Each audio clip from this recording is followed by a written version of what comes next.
বাংলাদেশ সরকার যুক্তরাষ্ট্র থেকে ৫৫ থেকে ৬৬ হাজার ডিড বিউটি ক্ষমতাসম্পন্ন দুটি বাল্ক ক্যারিয়ার জাহাজ কিনতে যাচ্ছে। Hellenic dry bulk ventures LLC থেকে জাহাজ দুটি কিনতে ব্যয় হবে ৯৩৫ কোটি ৭১ লাখ ৫৬ হাজার টাকা। মঙ্গলবার ১২ আগস্ট সচিবালয়ে অর্থ উপদেষ্টা ডক্টর সালাউদ্দিন আহমেদের সভাপতিত্বে সরকারি ক্রয় সংক্রান্ত মন্ত্রিসভা কমিটির বৈঠকে এ অনুমোদন দেওয়া হয়। ওয়ালটন এখন দেশের সীমানা পেরিয়ে পৌঁছে গিয়েছে ৫০টিরও বেশি দেশে। ওয়ালটন, ঘরে ঘরে বিশ্বজুড়ে। বৈঠক সূত্রে জানা গেছে, প্রতিটি ৫৫ থেকে ৬৬ হাজার ডিড বিউটি সম্পন্ন বাল্ক ক্যারিয়ার জাহাজ অর্জন প্রকল্পের আওতায় এক ধাপ দুই খাম পদ্ধতিতে দরপত্র আহ্বান করা হলে ৩টি প্রতিষ্ঠান প্রস্তাব জমা দেয়।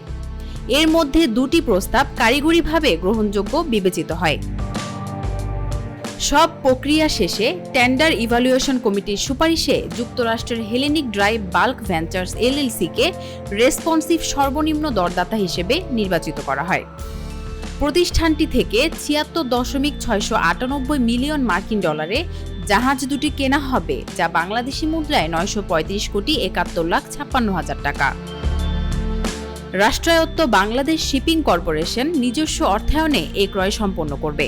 একই দিনে অর্থ উপদেষ্টা সভাপতিত্বে অর্থনৈতিক বিষয় সংক্রান্ত মন্ত্রিসভা কমিটির বৈঠকও অনুষ্ঠিত হয়। এতে বিশ্বব্যাংকের অর্থায়নে বিআইডব্লিউটি এর বাস্তবায়নাধীন বাংলাদেশ আঞ্চলিক অভ্যন্তরীণ নৌ পরিবহন প্রকল্প ১-এর আওতায় কয়েকটি প্যাকেজের অবশিষ্ট কাজ সরকারি ক্রয় পদ্ধতিতে সম্পাদনের অনুমোদন দেওয়া হয়।